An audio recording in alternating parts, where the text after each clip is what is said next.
Hey everyone, it's the last day of September, so of course my September package from Vinegar Syndrome was delivered today. Box got a little wet because I'm not sure if you've been following the news or if you can hear it outside my window, but a hurricane hit Florida recently, and today and a little bit of tomorrow, I think it's now just a tropical storm, but it's going to come up through my state, so it's raining and pretty heavily. I expect I'll be fine. I'm not in a coastal city or anything, but just means my package got wet. It was originally scheduled to deliver on Wednesday, and it came today, the second delivery date, because FedEx always overshoots when they're going to deliver stuff. Otherwise, yeah, we'll see how this is. La la la la. La la la. How y'all doing today? I'm alright. Alrighty, let's see. I don't expect anything's gonna be damaged from the rain. It wasn't like soaked or anything. You can barely even tell it was wet. And Vinegar Syndrome always packages stuff in like bubble wrap anyway. These like bubble wrap packages. Whatever. You've seen my unboxings if you're watching this one. If this is your first one, hello. I'm usually more high energy than this. Okay. Ugh. That's the box. We got two different here, because there is the actual September releases, of which there were 5 for September, and then I got 2 partner labels that I added on top of that, for a total of 7. Because, well, I'm sure you guys know math. Anyway, let's start with the smaller of the 2 bubble wraps. So, first and foremost, I guess we have the main big ticket item from this month, which is a 4K release of the original Amityville Horror from the 70s. It's been a while since I've seen this. I'm not a big fan of the Amityville Horror. One, because it's based on an obvious scam from, what's his name, George Luntz or whatever, and the fucking Warrens were involved with the shit. That's also why I've never seen any of the Conjuring movies, at least of the main series. I did end up going to see The Nun, because my fiance and her mother wanted to see it, and it was a fucking horrible movie. Plus, the ending is a blatant rip-off of Demon Knight. That recently came up with someone I was talking to on Instagram. But I hate the Conjuring movies. I say I refuse to see most of them because I don't like the Warrens as these like super Jesus-y con men. And also in general, my taste in horror movies doesn't really lend to a lot of haunted house stuff because I don't believe in ghosts, so it doesn't scare me. I mean, not that any horror movies really scare me, but it doesn't affect me that much because it's alright. I do have Vinegar Syndrome's box set, the Amityville Collection, mainly because those are a little bit different than haunted house stuff. Like it's what, 4, 5, 6, and 7, I think. I think maybe they skipped one of them, but there's like a dollhouse and a haunted lamp and whatever, and those are just kind of kitschy, fun ones. But this is the original based on the book, which is based on the true story. But it does have, it's got, what, James Brolin rather, Margot Kidder. Yeah, it had a good cast. I don't know. It's been a very long time since I've seen this original. But anyway, this is the front of the slipcover, and this is the back of the slipcover, of course, with the famous flies, and you can kind of see with the glossy, if you shine in the light, it says "Get Out."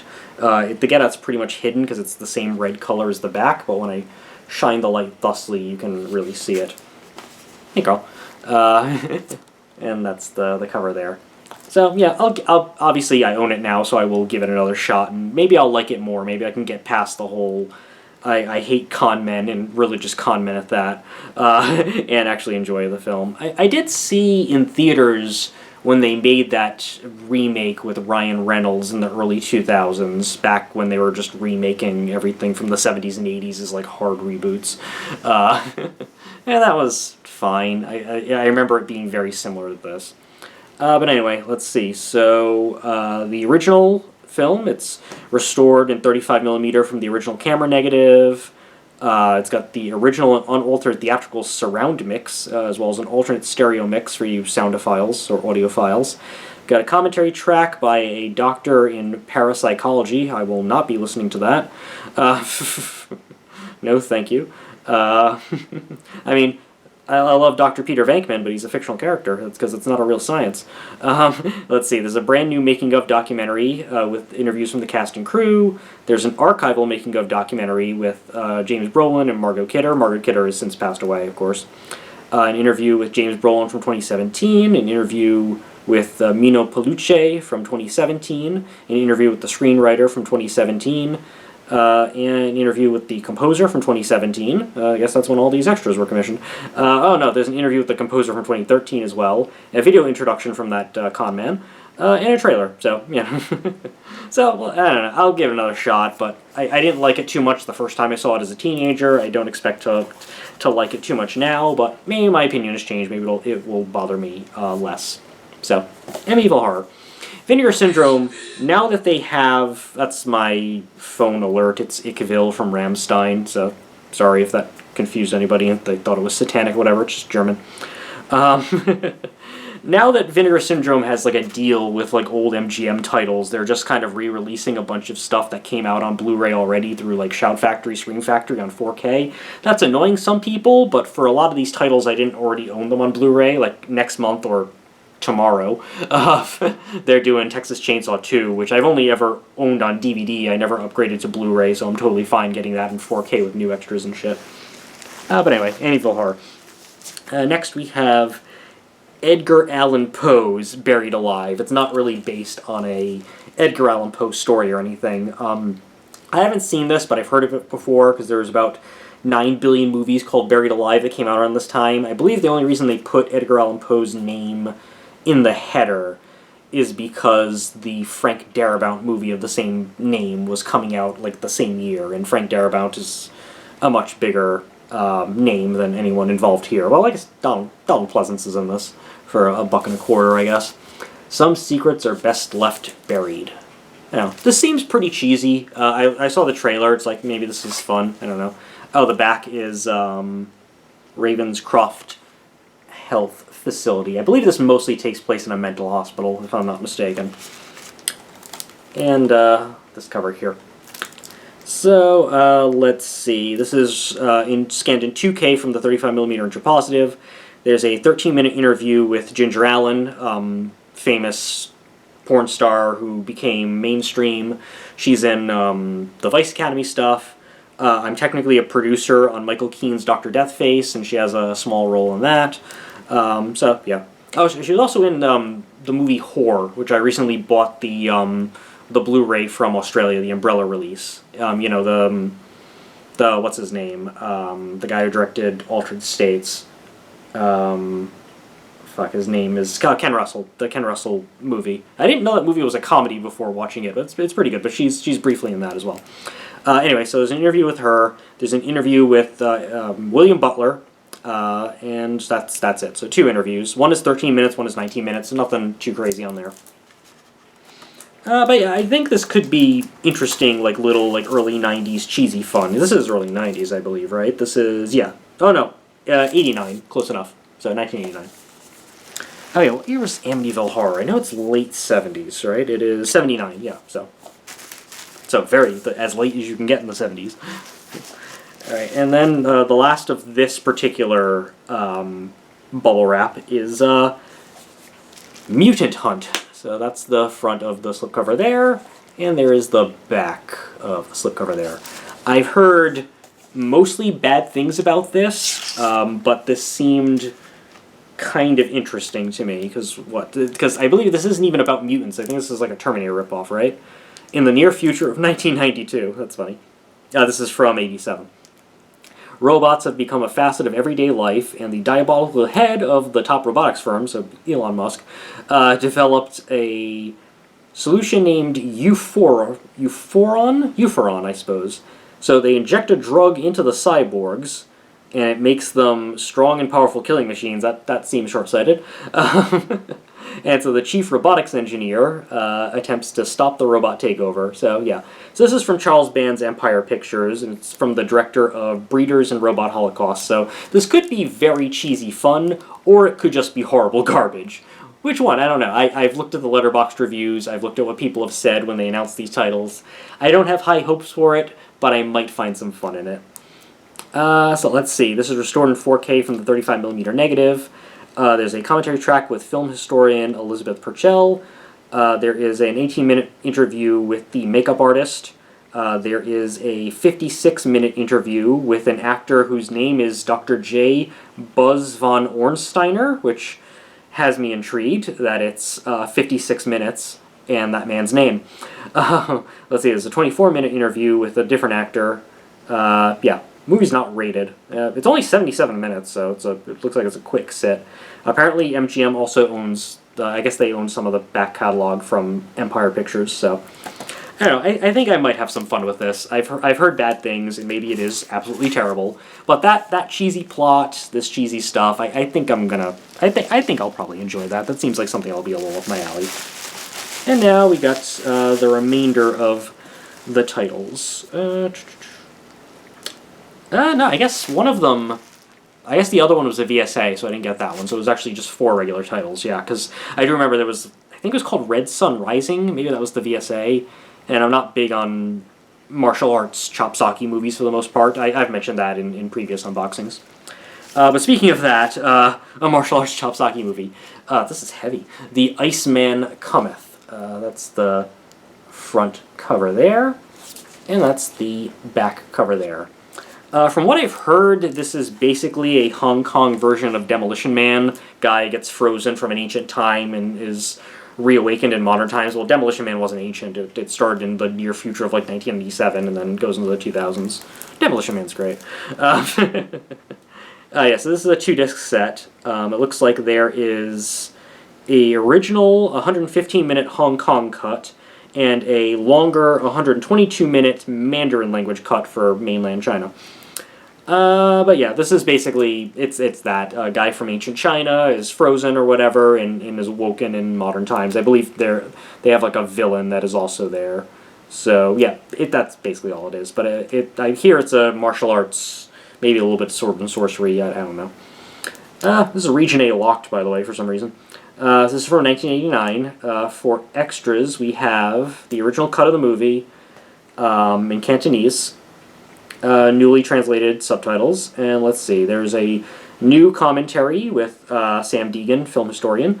There's a new interview with the cinematographer. There is an interview with the main actor, and an interview with one of the other actors, Hong Kong trailer, English language trailer, and an alternate English title sequence. And it doesn't look like there's any extras on disc 2 except for the extended cut with newly translated titles. So I'm not big on Hong Kong martial arts movies in general. That's just not generally my thing. But the fact that it has like this little like Demolition Man frozen in time angle, maybe I'll like it. I've heard mostly good things in it, and Maggie Cheung is in it, so you know, maybe I'll like it. I don't know. As you can kind of tell, I wasn't too excited about anything from the September month. So far, what I've heard about Black Friday and everything they've announced from there so far, that seems up my alley. October's titles are going to be announced tomorrow from when I'm filming this. I know at least TCM4 is up my alley, because of course it's TCM4. But anyway. Yeah, and now we go to the 2 partner labels. So the first one is Fair Game. I know there's like 9 billion movies with this title. There's the one where Cindy Crawford is naked with Billy Baldwin. There's the one that's about the Valerie Plame thing. This is not either of those. Anyway, this is the front, and this is the back. This just seemed like a movie that was up my alley. When I heard the title, it was basically, or when I read what it was about, this is from Dark Star, by the way, as far as what the partner label is. It sounded a lot like that movie, that French movie Revenge, that is a Shudder exclusive in the States, or Most Dangerous Game type thing. And here's the cover here proper, which is not illustrated, so I assume this is probably what the VHS cover looked like or something similar. But essentially, yeah, a woman is on a wildlife preserve in the Australian outback, and she's being hunted by different poachers. So it's basically, you know, Most Dangerous Game, a woman running from people trying to kill her, and you know, the wilderness or outdoors or whatever the outback would be considered as. So it seemed like it was up my alley. It's from 1986, 86 minutes long, Region A locked. Let's see, there's an audio commentary with the director and the writer, two different people, extended interview with the main actress, behind-the-scenes featurette, storyboard images, an image gallery. There's 3 short films from the director, something called Vandalism from 1981, Break-In from 1983, and Taken by Storm from 1984. Oh, there's 2 more. Never mind. There's 5. I thought it was a different paragraph. Never mind. Abduction, ... Who's Next from 1984, and Under Pressure from 1986. So, decent collection of short films from the director, an interview, a bunch of images, and audio commentary. So, not super stacked, but, you know. Anyway, I've heard mostly good things about this as well, and the storyline seemed up my alley. So, that's why I picked up that one with my discount. And then finally, the title I am most excited about, because I am a sicko, is an Asian horror film called KFC, which I don't think stands for Kentucky Fried Chicken, but I think KFC does play a part in it, weirdly enough. Anyway, this is the front of the slipcover. I showed the back of Fair Game, by the way, right? Yeah, totally forget. Losing my mind. So this is the front of the slipcover, nothing crazy there. And this is the back of the slipcover, also nothing crazy there. This is from Decalog as the partner label. And I'm trying to remember... Oh, and this is the front of the regular case there. This is only 69 minutes long. Nice. And it's from Vietnam. And I've heard this is a super, super gory Asian horror film about, like, cannibalism and stuff. And super gory Asian horror is up my alley. Just a few... I think maybe last week I watched Grotesque for the first time, a Japanese horror film. And I don't like the J-horror type Japanese horror. Like, I hate The Grudge and The Ring and all that bullshit. You know, just pale children with black hair making cat noises. That stuff I can't stand. That's why I tend to prefer South Korean horror more Japanese horror. Of Japanese horror, though, I do like some of the Takashi Miike stuff. But anyway, Grotesque. I remember that because it came out in 2009, and it was one of the few movies that is outright banned in the UK to this day, because obviously it's been a while since the video nasties days of the 80s, so not everything gets banned in the UK outright. Usually they just force cuts on the filmmakers. Like even a Serbian film got a British release, albeit heavily edited, but Grotesque, they just like, nope, you're just outright banned. So I'd heard of that, and I watched that, and I enjoyed, well, enjoy is not the right word, but I liked it for whatever that counts. What is weird is that I watched it on Tubi, which is a free streaming service that has advertisements in it, so it cuts to commercial every now and then, but the movies are unedited. But it's very weird to see a very gory, cringe-inducing torture sequence and then have it cut to an Olive Garden commercial. But anyway, this is about a doctor who attacks random people and cannibalizes them, and then it looks like feeds human flesh to his, what it says here, rotund young son, which almost rhymes. I think it's like a forced rhymed. Anyway, yeah, I've heard it's extremely gory, so I'm very much looking forward to this. Anyway, Region A locked, 69 minutes, as I said. It's from Vietnam. There is an interview with the filmmaker. There is a U.S. trailer, a Vietnamese trailer, a critical essay, and then an interview with, or a separate interview, I guess, with the writer-director. So, not many extras on there, but, you know, so this seems like it's, I know it's not for the average person, or as it says in here, not for the faint of heart. You can't really see, but there's some of the artwork continues inside the slipcover. I think it is just blood splatter. I don't think there's anything like super interesting hidden in there. Yeah, it just looks like it's blood splatter on gray. It's just more of that. But yeah, so that is it. So September was not a group of titles I was terribly interested in overall. One movie that I've seen before, which would be the original Amityville Horror, and then, you know, a couple movies I'm interested in, and a couple movies I might end up liking, but I'm not sure. The one I'm unsure about the most is Iceman Cometh, just because it's not my type of movie, but we'll see. Anyway, if you want to know what I think of any of these movies when I actually sometimes get around to watching them, yeah, you can follow me on Letterboxd under David Leninhawk, where I write like mini reviews or full-length reviews, more likely, of most of the stuff that I watch for the first time, or if I watch a movie for the first time in a while, if I've seen it before, I'll usually write a review for it as opposed to just logging it and putting a star thing. You can follow me on the Twitters if you want, and that's at just Leninhawk is my handle there.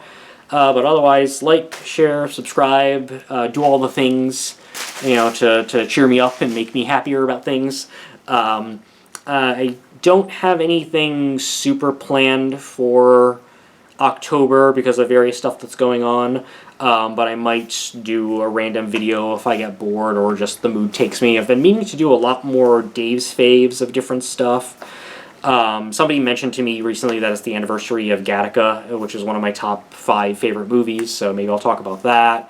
It all just kind of depends on mood and laziness and free time and all of that stuff. So, yeah. Oh, and I recently last night, Josh, who runs the Movie Timelines YouTube channel, which is really cool. Every now and then, I think once a month, he does like a movie trivia thing. I joined a little late last night when I saw he was streaming, and I ended up winning the trivia. Oh, and Leninhawk gets it right. The character's name is Roger Mortis. Congratulations. You got it first up there. Very, very close call. Damn, you guys played very, very hard. So if you want to go back and watch that stream, that's up on his channel. I also put it in like my community posts on my YouTube. Mostly, I ended up getting lucky because one of the rounds that he had was on movie poster taglines for horror movies, and I kind of have a thing for taglines. And then some of the taglines that he was asking about, they recently came up in either Shudder's 101 Scariest Movie Moments thing that's airing right now, like the Black Christmas one, or something like that. So a couple of them were also top of mind. So I ended up getting lucky. It ended up coming between myself and one other person, and went to a tiebreaker question. And the tiebreaker question was about Dead Heat, a movie that Vinegar Syndrome released, and that I had seen it prior to Vinegar Syndrome releasing when it was on Joe Bob, but Vinegar Syndrome helped me there. There was a couple other questions that were related to movies that Vinegar Syndrome was released. I think there was one for Incredible Melting Man and some other stuff. So Vinegar Syndrome had played a little bit of a role in me winning. I think I win a coffee package or a sampling of different coffees. So I don't know, maybe I'll do an unboxing when I get that, who knows. But anyway, thank you for joining in on this, and I hope you have a good one, guys. It's October tomorrow, so happy October.